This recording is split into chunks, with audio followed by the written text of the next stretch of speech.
ಸ್ನೇಹಿತರೆ, ಈಕೆನ ರಾಮಾಯಣದ ಶಕುನಿ ಅಂತಾನೆ ಕರಿಬಹುದು. ಯಾಕಂದ್ರೆ ಅಲ್ಲಿ ಆ ಶಕುನಿ ದುರ್ಯೋಧನನ ಮೇಲಿನ ದ್ವೇಷಕ್ಕೆ ಕುರುವಂಶವನ್ನೇ ನಾಶ ಮಾಡಲು ಉಪಾಯ ಹೂಡಿದ್ದ. ಇಲ್ಲಿ ಈಕೆ ತನ್ನ ಅಣ್ಣನ ಮೇಲಿನ ದ್ವೇಷಕ್ಕೆ ಪುಲಸ್ತ್ಯ ಮುನಿಗಳ ಇಡೀ ವಂಶವನ್ನೇ ನಾಶ ಮಾಡ ಹೊರಟಿದ್ಲು. ಆ ದಿನ ಆಕೆಯ ಮನಸ್ಸಿಗಾದ ಗಾಯ, ಆಕೆ ತೆಗೆದುಕೊಂಡ ದೃಢ ನಿರ್ಧಾರ ಇಡೀ ರಾಮಾಯಣದ ದಿಕ್ಕನ್ನೇ ಬದಲಿಸಿತ್ತು. ಚತುರ್ದಶ ಭುವನಗಳನ್ನೂ ಸಹ ಗೆಲ್ಲಬೇಕೆಂದುಕೊಂಡಿದ್ದ ದಶಕಂಠ ರಾವಣನ ಆಕಾಂಕ್ಷೆಯನ್ನ ಬುಡಮೇಲು ಮಾಡಿತ್ತು. ಹುಟ್ಟುತ್ತಲೇ ದೈವಾಂಶಗಳನ್ನು ಮತ್ತು ದಾನವ ಗುಣಗಳನ್ನೂ ಸಹ ಪಡೆದಿದ್ದ ಈಕೆ ಪ್ರೀತಿಸಿದ್ದು ಮಾತ್ರ ತಮ್ಮ ಶತ್ರು ರಾಜ್ಯವಾದ ಕಾಲಕೆಯ ರಾಕ್ಷಸರ ಕುಡಿಯನ್ನ, ರಾವಣನ ಪರಮಶತ್ರುವನ್ನ. ಹಾಗಾಗಿ ಮೊದಮೊದಲು ಆತನನ್ನ ಒಪ್ಪಿಕೊಂಡಂತೆ ನಟಿಸಿದ ರಾವಣ ಆತನನ್ನ ಅರಮನೆಗೆ ಕರ್ಕೊಂಡೋಗಿ ಏನ್ ಮಾಡ್ದ? ತನ್ನ ಸ್ವಂತ ತಂಗಿಗೆ ಎಂತೆಂಥ ಕಷ್ಟಗಳನ್ನ ನೀಡಿದ್ದ. ಆಕೆ ತನ್ನ ಅಣ್ಣನ ಮೇಲಿನ ದ್ವೇಷಕ್ಕೆ ಅವರ ಇಡೀ ವಂಶವನ್ನೇ ನಾಶ ಮಾಡಲು ಎಂತೆಂಥ ಉಪಾಯಗಳನ್ನ ಹೂಡಿದ್ಲು ಅನ್ನೋ 10 ಹಲವು ರೋಚಕ ಮಾಹಿತಿಗಳನ್ನ ನಾನಿಂದು ಈ ವಿಡಿಯೋದಲ್ಲಿ ತಿಳಿಸಿದ್ದೇನೆ. ವಿಡಿಯೋ ತುಂಬಾ ಇಂಟ್ರೆಸ್ಟಿಂಗ್ ಆಗಿರುತ್ತೆ, ಹಾಗಾಗಿ ಸ್ಕಿಪ್ ಮಾಡದೆ ಕೊನೆ ತನಕ ನೋಡಿ. ಸಾಧ್ಯವಾದಲ್ಲಿ ಮಾತ್ರ ಸಬ್ಸ್ಕ್ರೈಬ್ ಮಾಡಿಕೊಂಡು ಸದಸ್ಯರಾಗಿ.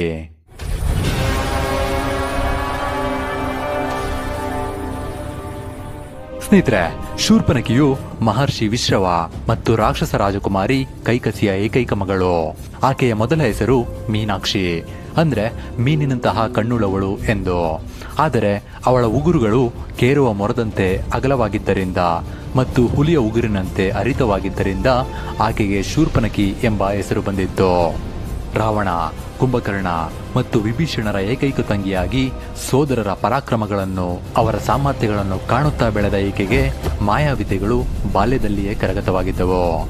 ಈಕೆ ಕಾಮರೂಪಿಣಿ ರೂಪ, ಅಂದ್ರೆ ಕ್ಷಣಾರ್ಧದಲ್ಲಿ ತನ್ನ ವಿಕಾರ ರೂಪವನ್ನು ತೊರೆದು ಅತ್ಯಂತ ಸುಂದರವಾದ ದೇವಕನ್ಯೆಯ ರೂಪವನ್ನು ಪಡೆದುಕೊಳ್ಳುವ ಶಕ್ತಿಯನ್ನು ಸಹ ಹೊಂದಿದ್ದಳು. ರಾಮನನ್ನು ಆಕರ್ಷಿಸಲು ಈಕೆ ಬಳಸಿದ್ದು ಇದೇ ವಿದ್ಯೆಯನ್ನ. ಇದರ ಜೊತೆಗೆ ಈಕೆ ಮಾಯಾವಿದ್ಯೆ, ಗಾಳಿಯಲ್ಲಿ ಅದೃಶ್ಯಳಾಗಿ ಹಾರುವ ವಿದ್ಯೆಯನ್ನು ಸಹ ಕರಗತ ಮಾಡಿಕೊಂಡಿದ್ಲು. ಕಾಡಿನ ಪ್ರಾಣಿಗಳನ್ನ ಹಿಡಿದು ಅವುಗಳ ಮೇಲೆ ತನ್ನ ಮಾಯಾಶಕ್ತಿಯನ್ನ ಪ್ರಯೋಗಿಸುತ್ತಿದ್ಲು. ತನ್ನ ಅಣ್ಣ ರಾವಣನು ದಿಗ್ವಿಜಯಕ್ಕೆ ಹೊರಟ ಸಮಯದಲ್ಲೆಲ್ಲ ಶೂರ್ಪನಖಿಯು ದಂಡಕಾರಣ್ಯದ ಪ್ರದೇಶಗಳಲ್ಲಿ ಸ್ವತಂತ್ರವಾಗಿ ಸಂಚರಿಸುತ್ತಿದ್ಲು. ಅದೇ ಸಮಯದಲ್ಲೇ ಲಂಕೆಯ ಶತ್ರುಕುಲವಾದ ಕಾಲಕೆಯ ಕುಲಕ್ಕೆ ಸೇರಿದ ಸೇನಾಧಿಪತಿ ವಿದ್ಯುಜ್ಜಿಹ್ವನು ಸಹ ತನ್ನ ಮಾಯಾಶಕ್ತಿಗಳನ್ನ ಪ್ರಯೋಗಿಸಲು ಅದೇ ಕಾಡಿಗೆ ಬರುತ್ತಿದ್ದ. ಈಕೆ ತನ್ನ ವಿಕಾರ ರೂಪವನ್ನು ಮರೆಮಾಚಿ ಕಾಮರೂಪಿಣಿ ಸುಂದರ ಸ್ತ್ರೀಯ ರೂಪವನ್ನು ಧರಿಸಿ ಕಾಡಿನಲ್ಲಿ ಸಂಚರಿಸುತ್ತಿದ್ದಾಗ ವಿದ್ಯುಜ್ಜಿಹ್ವನ ಮಾಯಾಶಕ್ತಿ ಮತ್ತು ಅವನ ಪರಾಕ್ರಮಗಳನ್ನು ಕಂಡು ಆಕರ್ಷಿತಳಾದಳು. ಈತನೂ ಸಹ ಅವಳ ಮೋಹಕ ಸೌಂದರ್ಯಕ್ಕೆ ಮೋಹಿತನಾದನು.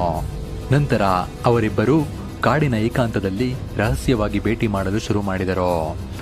ರಾವಣನಿಗೆ ಈ ವಿಷಯ ತಿಳಿದರೆ ಇಬ್ಬರ ಪ್ರಾಣಕ್ಕೂ ಅಪಾಯವಿದೆ ಎಂದು ತಿಳಿದಿದ್ದರೂ ಸಹ ಅವರ ಪ್ರೇಮ ಗಾಢವಾಯಿತು. ಸ್ನೇಹಿತರೆ, ಈ ವಿದ್ಯುಜ್ಜಿಹ್ವ ಸಾಮಾನ್ಯ ರಾಕ್ಷಸನಲ್ಲ. ಅವನ ಶಕ್ತಿಯ ಕೇಂದ್ರವೇ ಅವನ ನಾಲಿಗೆ. ಅದು ಕೇವಲ ಮಾಂಸದ ತುಂಡಾಗಿರಲಿಲ್ಲ, ಅದೊಂದು ಜೀವಂತ ಚಾಟಿಯಾಗಿತ್ತು. ಈತ ತನ್ನ ಬಾಯಿ ತೆರೆದರೆ ಅವನ ನಾಲಿಗೆ ಆಕಾಶದ ಮಿಂಚಿನಂತೆ ಹೊರಬರುತ್ತಿತ್ತು. ಅದು ಎಷ್ಟು ಉದ್ದವಾಗಿತ್ತೆಂದ್ರೆ 100 ಅಡಿ ದೂರದಲ್ಲಿರುವ ಶತ್ರುಗಳನ್ನು ಸಹ ಕ್ಷಣಾರ್ಧದಲ್ಲಿ ಸುತ್ತುವರೆದು ಅವರ ಮೂಳೆಗಳನ್ನು ಪುಡಿ ಪುಡಿ ಮಾಡಿ ಎಳೆದು ತರುತ್ತಿತ್ತು. ಯುದ್ಧರಂಗದಲ್ಲಿ ಸಾವಿರಾರು ಸೈನಿಕರು ಇವನ ನಾಲಿಗೆಯ ಹೊಡೆತಕ್ಕೆ ಸಿಕ್ಕಿ ಸಾವನ್ನಪ್ಪಿದ್ರು. ಈತ ತನ್ನ ಯೌವನದಲ್ಲೇ ಬ್ರಹ್ಮದೇವನನ್ನು ಕುರಿತು ತಪಸ್ಸು ಮಾಡಿ ಆತನಿಂದ ಮಿಂಚಿನ ವೇಗ ಮತ್ತು ಮಾಯಾವಿದ್ಯೆಯನ್ನ ವರವಾಗಿ ಪಡೆದಿದ್ದ. ಈತನು ಕಾಲಕೆಯ ವಂಶಸ್ಥನಾಗಿದ್ದರಿಂದ ಆತನಿಗೆ ಅಧೋಲೋಕದ ರಹಸ್ಯ ವಿದ್ಯೆಗಳು ಸಹ ತಿಳಿದಿದ್ವು.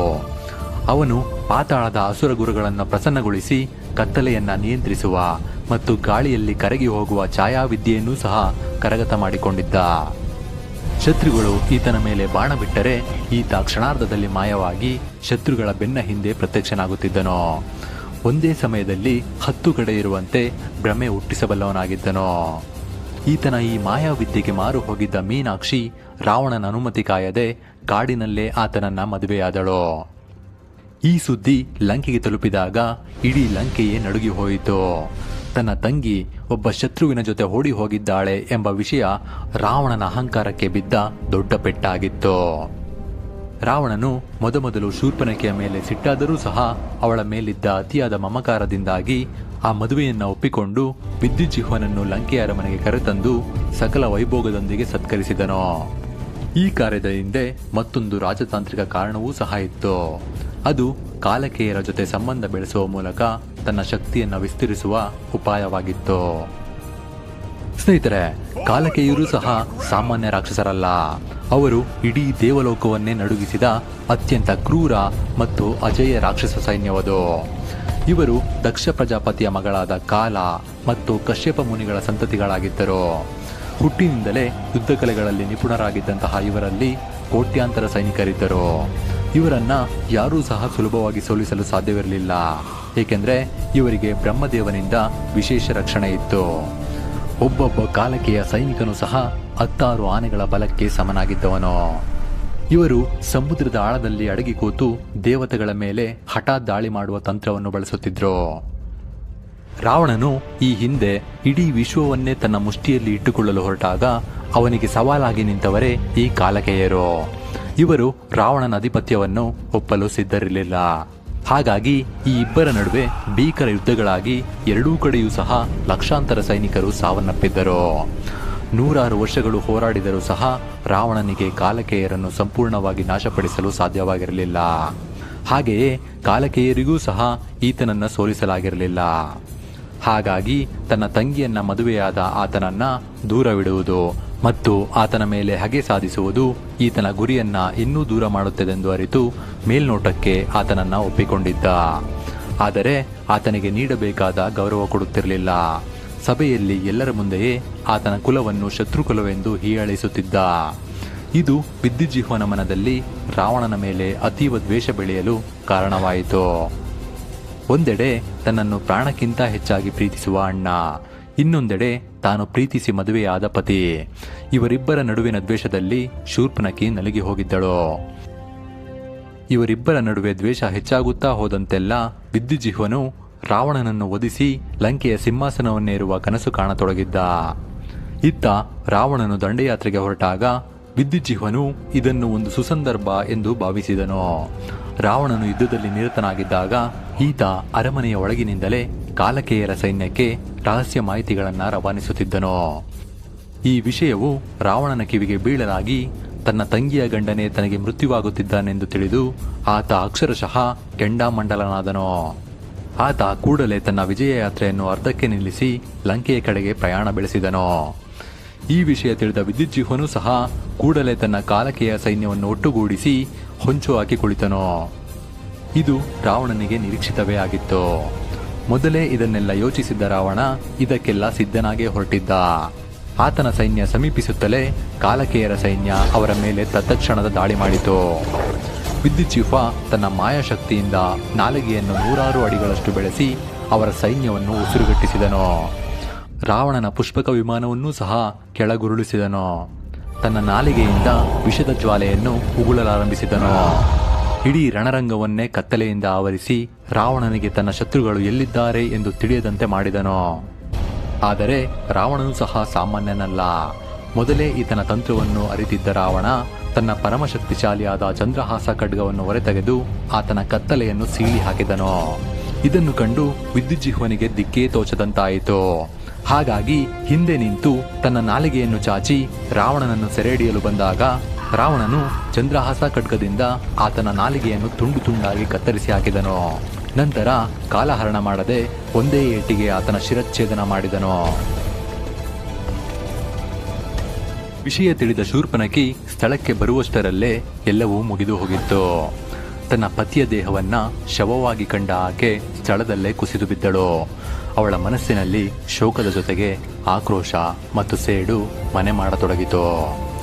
ತನ್ನ ಅಣ್ಣನನ್ನೇ ನಂಬಿ ತನ್ನ ಪತಿಯನ್ನ ಲಂಕೆಗೆ ಕರೆತಂದಿದ್ದ ಆಕೆಗೆ ಆತನ ತುಂಡು ತುಂಡಾದ ದೇಹವನ್ನು ಕಂಡು ಜಗತ್ತೇ ಮೌನವಾದಂತೆ ಭಾಸವಾಯಿತು. ಇಲ್ಲಿಯವರೆಗೆ ರಾವಣನನ್ನು ತನ್ನ ದೈವವೆಂದು ನಂಬಿದ್ದ ಆಕೆ ಅಂದು ರಾವಣನಲ್ಲಿ ಕಂಡಿದ್ದು ಕೇವಲ ಒಬ್ಬ ಕ್ರೂರ ರಾಕ್ಷಸ ಮಾತ್ರ. ಆತನನ್ನೇ ದಿಟ್ಟಿಸಿದ ಆಕೆಯಲ್ಲಿ ರಾವಣನ ಮೇಲಿದ್ದ ಪ್ರೀತಿ ಕಡು ದ್ವೇಷವಾಗಿ ಬದಲಾಯಿತು. ಕೋಪದಲ್ಲಿ ತನ್ನ ಮಾನಸಿಕ ಸ್ಥಿತಿಯನ್ನು ಕಳೆದುಕೊಂಡ ಆಕೆ ಹಲ್ಲು ಕಡಿಯುತ್ತಾ ತನ್ನ ಬಲವಾದ ಉಗುರುಗಳಿಂದ ನೆಲವನ್ನು ಪರಚತೊಡಗಿದಳು. ರಾವಣನ ಕಾಲಿಗೆ ಬಿದ್ದು ಅಳುತ್ತಾ, ಅಣ್ಣ, ನೀನು ನನ್ನ ಪತಿಯನ್ನು ಕೊಂದೆ. ನಾನು ನಿನ್ನ ಇಡೀ ವಂಶವನ್ನೇ ಮಣ್ಣು ಮಾಡದಿದ್ದರೆ ನನ್ನ ಹೆಸರು ಶೂರ್ಪನಖಿಯೇ ಅಲ್ಲ ಎಂದು ಮನಸ್ಸಿನಲ್ಲೇ ಪ್ರತಿಜ್ಞೆ ಮಾಡಿದಳು. ಆಕೆಯ ಆಕ್ರೋಶ ಕಂಡ ರಾವಣನು ಆಕೆಯನ್ನ ಸಮಾಧಾನಪಡಿಸಿ ಆಕೆಯನ್ನ ಅರಮನೆಗೆ ಕರೆದೊಯ್ಯಲು ಪ್ರಯತ್ನಿಸಿದಾಗ ಅದಕ್ಕೊಪ್ಪದ ಆಕೆ ಅಲ್ಲೇ ಅಳುತ್ತಾ ಕುಳಿತಳು. ಆಗ ರಾವಣನು ಆಕೆಯ ಕೋಪ ತಣ್ಣಗಾಗುವವರೆಗೂ ದಂಡಕಾರಣ್ಯದಲ್ಲೇ ವಿಶ್ರಾಂತಿ ಪಡೆಯಲಿ ಎಂದು ತನ್ನ ಸೇನಾಧಿಪತಿಗಳಾದ ಕರ ಮತ್ತು ದೂಷಣರನ್ನು ಆಕೆಯ ರಕ್ಷಣೆಗಾಗಿ ನೇಮಿಸಿದನು.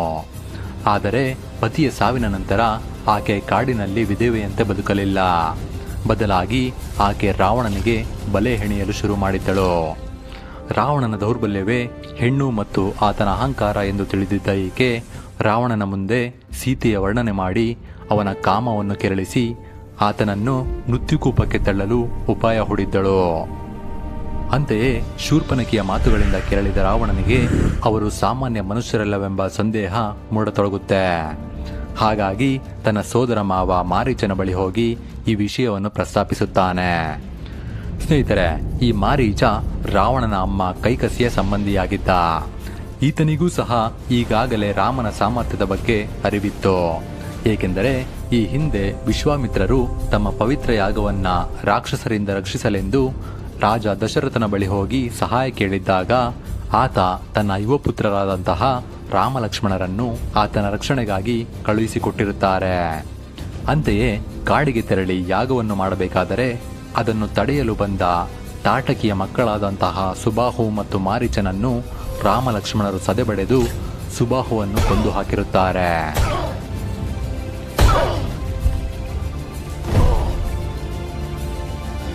ಆದರೆ ಮಾರೀಚ ಮಾತ್ರ ರಾಮನ ವಾಮನಾಸ್ತ್ರ ಹೊಡೆತಕ್ಕೆ ಸಿಲುಕಿ 100 ಯೋಜನೆಗಳಷ್ಟು ದೂರ ಹಾರಿ ಹೋಗಿ ಸಮುದ್ರದಲ್ಲಿ ಬಿದ್ದಿರುತ್ತಾನೆ. ನಂತರ ಈತ ತನ್ನ ರಾಕ್ಷಸ ಬುದ್ಧಿಯನ್ನು ತೊರೆದು ದಂಡಕಾರಣ್ಯದಲ್ಲಿ ತಪಸ್ಸಿಗೆ ಕುಳಿತು ಮಾಯಾವಿ ವಿದ್ಯೆಯನ್ನು ಕರಗತ ಮಾಡಿಕೊಂಡಿರುತ್ತಾನೆ. ರಾವಣ ಈತನ ಬಳಿ ಬಂದು ಸಹಾಯ ಕೇಳಿದಾಗ ಆತ ರಾವಣನಿಗೆ ಎಚ್ಚರಿಸುತ್ತಾ, ರಾವಣ, ರಾಮ ಸಾಕ್ಷಾತ್ ಮೃತ್ಯು ಸ್ವರೂಪಿ, ಅವನ ವಿರುದ್ಧ ಹೋದರೆ ಲಂಕೆಯೇ ಸುಟ್ಟು ಹೋದೀತು ಎಂದು ಎಚ್ಚರಿಸಿರುತ್ತಾನೆ. ಆದರೆ ರಾವಣ ಮಾತ್ರ ಆತನನ್ನ ಹೆದರಿಸಿ, ನೀನು ನನ್ನ ಮಾತನ್ನು ಮೀರಿದರೆ ಈಗಲೇ ನನ್ನ ಖಡ್ಗಕ್ಕೆ ಬಲಿಯಾಗುತ್ತೀಯಾ ಎಂದು ಬೆದರಿಸಿರುತ್ತಾನೆ. ಹಾಗಾಗಿ ಅನಿವಾರ್ಯವಾಗಿ ಆತ ಒಪ್ಪಿಕೊಳ್ಳಬೇಕಾಗುತ್ತದೆ. ಅಂತೆಯೇ ಮಾರೀಚನು ಅತ್ಯಂತ ಸುಂದರವಾದ ಮಾಯಾಜಿಂಕೆಯ ರೂಪವನ್ನು ತಾಳಿ ಆಶ್ರಮದ ಬಳಿ ಸುಳಿದಾಡುತ್ತಾನೆ. ತಾರೆಯಂತೆ ಮಿನುಗುವ ಕಣ್ಣುಗಳು, ಬಂಗಾರದಂತೆ ಹೊಳೆಯುವ ದೇಹವನ್ನು ಕಂಡ ಸೀತೆ ಆ ಜಿಂಕೆಯನ್ನ ಹಿಡಿದು ತರಲು ರಾಮನಲ್ಲಿ ಕೇಳಿಕೊಳ್ಳುತ್ತಾಳೆ. ಅಂತೆಯೇ ಆಕೆಯ ಮುಗ್ಧ ಆಸೆಯನ್ನ ಪೂರೈಸಲು ನಿಂತ ರಾಮ ಬೆನ್ನಿಗೆ ಬತ್ತಳಿಕೆಯನ್ನು ಏರಿಸಿ ಆ ಜಿಂಕೆಯ ಬೆನ್ನತ್ತುತ್ತಾನೆ. ಆದರೆ ಆ ಜಿಂಕೆ ಹೂವಿನಂತೆ ಹಾರುತ್ತಾ ಗಿಡಗಂಟೆಗಳ ನಡುವೆ ಅಡಗುತ್ತಾ ರಾಮನ ಕೈಗೆಟುಕದಂತೆ ಆತನನ್ನ ಆಶ್ರಮದಿಂದ ಬಹುದೂರಕ್ಕೆ ಹೋಯಿತು. ರಾಮನು ಕಾಡಿನ ಆಳಕ್ಕೆ ಹೋದಂತೆಲ್ಲ ಮೌನ ಗಾಢವಾಯಿತು. ಕತ್ತಲೆ ಆವರಿಸಿದಂತೆ ಭಾಸವಾಯಿತು. ಇದನ್ನು ಗಮನಿಸಿದ ರಾಮನಿಗೆ ಇದು ಮಾಯಾವಿ ಎಂದು ಅರ್ಥವಾಗತೊಡಗಿತು. ಹಾಗಾಗಿ ತಡ ಮಾಡದೆ ಆ ಮಾಯಾಮೃಗದ ಮೇಲೆ ದಾಳಿ ಮಾಡಲಾರಂಭಿಸುತ್ತಾನೆ. ಅಷ್ಟರಲ್ಲೇ ಮಾರೀಚನಿಗೆ ಇದು ನನ್ನ ಅಂತ್ಯವೆಂದು ಅರ್ಥವಾಗತೊಡಗಿ ತನ್ನ ಕೊನೆಯ ಅಸ್ತ್ರವಾಗಿ ರಾಮನ ಧ್ವನಿಯಲ್ಲಿ ಚೀರಲಾರಂಭಿಸಿದನು. ಆ ಧ್ವನಿ ಇಡೀ ಕಾಡಿನಾದ್ಯಂತ ಪ್ರತಿಧ್ವನಿಸತೊಡಗಿತು. ಇದನ್ನು ಗಮನಿಸಿದ ಸೀತೆ ಒಮ್ಮೆಲೆ ಬೆಚ್ಚಿ ಹೋಗುತ್ತಾಳೆ. ಕೂಡಲೇ ಲಕ್ಷ್ಮಣನನ್ನು ಕರೆದು, ನಿನ್ನ ಅಣ್ಣ ಸಂಕಷ್ಟದಲ್ಲಿರುವಂತಿದೆ, ಕೂಡಲೇ ಹೋಗಿ ಆತನನ್ನ ರಕ್ಷಣೆ ಮಾಡು ಎಂದು ಅಂಗಲಾಚಲಾರಂಭಿಸುತ್ತಾಳೆ. ಆದರೆ ರಾಮನ ಸಾಮರ್ಥ್ಯ ತಿಳಿದಿದ್ದ ಲಕ್ಷ್ಮಣನಿಗೆ ಇಲ್ಲಿ ಏನೋ ಒಂದು ತಂತ್ರವಿದೆ ಎಂದು ಸಂಶಯ ಮೂಡಲಾರಂಭಿಸುತ್ತೆ. ಹಾಗಾಗಿ ಆತ ಆಕೆಯನ್ನು ಸಮಾಧಾನಪಡಿಸಿ ಆಕೆಗೆ ಇದು ಒಂದು ಭ್ರಮೆ ಎಂದು ಅರ್ಥೈಸತೊಡಗುತ್ತಾನೆ. ಆದರೆ ಆಕೆಗೆ ಆತಂಕ ಹೆಚ್ಚಿದ್ದರಿಂದ ಆಕೆ ಲಕ್ಷ್ಮಣನಿಗೆ ಕಠಿಣವಾಗಿ ಮಾತನಾಡುತ್ತಾ, ನಿನ್ನ ಅಣ್ಣನಿಗೆ ಕೆಟ್ಟದಾಗುವವರೆಗೂ ನೀನು ಕಾಯುವೆಯಾ ಎಂದು ದುಃಖಭರಿತವಾದ ಧ್ವನಿಯಲ್ಲಿ ನುಡಿಯುತ್ತಾಳೆ. ಆಕೆಯ ಆ ದುಃಖವನ್ನು ನೋಡಲಾರದೆ ಲಕ್ಷ್ಮಣ ಅಣ್ಣನ ರಕ್ಷಣೆಗೆ ಹೊರಡಲೇಬೇಕಾಗುತ್ತದೆ. ಆದರೆ ಹೊರಡುವ ಮುನ್ನ ಆತ ಸೀತೆಯ ರಕ್ಷಣೆಗಾಗಿ ಮಂತ್ರ ಪಠಿಸುತ್ತಾ ತನ್ನ ಬಾಣದ ತುದಿಯಿಂದ ಆಶ್ರಮದ ಸುತ್ತಲೂ ಒಂದು ನಿಗೂಢವಾದ ರೇಖೆಯನ್ನೆಳೆಯುತ್ತಾನೆ. ಈ ರೇಖೆಯನ್ನು ದಾಟಿ ಬರುವ ಯಾವುದೇ ದುಷ್ಟಶಕ್ತಿಗಳು ಸುಟ್ಟು ಭಸ್ಮವಾಗಲಿ ಎಂದು ಸಂಕಲ್ಪ ಮಾಡಿ ಸೀತೆಗೆ ಯಾವುದೇ ಕಾರಣಕ್ಕೂ ಆ ಗೆರೆಯನ್ನು ದಾಟದಂತೆ ಕಟ್ಟುನಿಟ್ಟಿನ ಆದೇಶ ನೀಡುತ್ತಾನೆ. ನಂತರ ಹೊರಡುವ ಮುನ್ನ ಸುತ್ತಮುತ್ತಲಿನ ಅರಣ್ಯ ದೇವತೆಗಳನ್ನು, ದಿಕ್ಪಾಲಕರನ್ನು ಮತ್ತು ಪಂಚಭೂತಗಳನ್ನೂ ಸಹ ಪ್ರಾರ್ಥಿಸಿ, ನಾನು ಬರುವವರೆಗೂ ಸೀತೆಯನ್ನು ನಿಮ್ಮ ಮಡಿಲಿನಲ್ಲಿ ಉಳಿಸುತ್ತಿರುವೆ, ಆಕೆಯ ರಕ್ಷಣೆ ಮಾಡಿ ಎಂದು ಬೇಡಿಕೊಂಡು ಮಿಂಚಿನ ವೇಗದಲ್ಲಿ ಕಾಡಿನತ್ತ ನುಗ್ಗುತ್ತಾನೆ. ಆದರೆ ಇದೇ ಸಮಯವನ್ನು ಕಾದು ಕುಳಿತಿದ್ದ ರಾವಣ ಒಂದು ಸನ್ಯಾಸಿಯ ವೇಷ ಧರಿಸಿ ಆ ಗುಹೆಯತ್ತ ಹೆಜ್ಜೆ ಹಾಕುತ್ತಾನೆ. ಈಗಾಗಲೇ ಸೀತೆಯನ್ನು ಅರಮನೆಗೆ ಕರೆತರಲು ಮಂಡೋದರಿ ಒಪ್ಪುವುದಿಲ್ಲವೆಂದು ಅರಿತಿದ್ದ ಈತ ಅಶೋಕವನದಲ್ಲಿ ಈಕೆಗೆ ಉಳಿಯಲು ವ್ಯವಸ್ಥೆ ಮಾಡಿಸಿರುತ್ತಾನೆ. ಇನ್ನೇನು ಸೀತೆ ನನ್ನವಳೆ ಎಂದು ಗಹಗೈಸಿ ನಗುತ್ತಾ ಆ ರೇಖೆಯನ್ನು ದಾಟಲು ಹೋದಾಗ ಅಲ್ಲಿ ಆಗಿದ್ದೇ ಬೇರೆ. ಅದು ಸಾಮಾನ್ಯ ರೇಖೆಯಾಗಿರಲಿಲ್ಲ. ಅದೃಶ್ಯ ಶಕ್ತಿಯೊಂದು ಆ ರೇಖೆಯಲ್ಲಿ ಅಡಕವಾಗಿತ್ತು. ರಾವಣ ಎಷ್ಟೇ ಬಲಶಾಲಿಯಾದರೂ, ಆತನಿಗೆ ಎಷ್ಟೇ ಮಾಯಾಶಕ್ತಿಗಳಿದ್ದರೂ ಆ ದೈವಿಕ ರೇಖೆಯನ್ನ ಆತನಿಗೆ ಭೇದಿಸಲಾಗಲಿಲ್ಲ. ಆಗಲೇ ಆತನಿಗೆ ಲಕ್ಷ್ಮಣನ ಶಕ್ತಿಯ ಪರಿಚಯವಾಗುತ್ತೆ. ಹಾಗಾಗಿ ದಿಕ್ಕು ತೋಚದೆ ನಿಂತ ಈತ ಕೊನೆಗೆ ಒಂದು ಉಪಾಯವನ್ನು ಹುಡುತ್ತಾನೆ. ಸ್ನೇಹಿತರೆ, ಆತ ಸೀತೆಯನ್ನ ಹೊರತರಲು ಏನೆಲ್ಲ ತಂತ್ರವನ್ನ ಪ್ರಯೋಗಿಸಿದ್ದ. ಲಕ್ಷ್ಮಣ ದಟ್ಟ ಕಾಡಿನೊಳಗೆ ಹೋದಾಗ ಆತ ಅಲ್ಲಿ ಕಂಡ ಭಯಾನಕ ದೃಶ್ಯವೇನು? ಶೂರ್ಪನಖಿ ತನ್ನ ಗಂಡನನ್ನು ಕಳೆದುಕೊಂಡು ಏಕಾಂಗಿಯಾದಂತೆ ರಾವಣನ ಹೆಂಡತಿಯೂ ಸಹ ಏಕಾಂಗಿಯಾಗಬೇಕೆಂದು ಯಾವ ತಂತ್ರವನ್ನು ಹೂಡಿದ್ದಳೋ? ಗುಹೆಯತ್ತ ಮರಳಿದ ರಾಮಲಕ್ಷ್ಮಣರಿಗೆ ಸೀತೆ ಕಾಣದೆ ಹೋದಾಗ ಅವರು ಪ್ರಶ್ನಿಸಿದ್ದು ಯಾರನ್ನ? ಆಕಾಶ ಮಾರ್ಗದಲ್ಲಿ ಆಕೆಯನ್ನ ಹೊತ್ತೊಯ್ಯುತ್ತಿರುವಾಗ ರಾವಣನನ್ನು ತಡೆದು ನಿಲ್ಲಿಸಿದ ಆ ಅಮರ ವೀರನಾರೋ?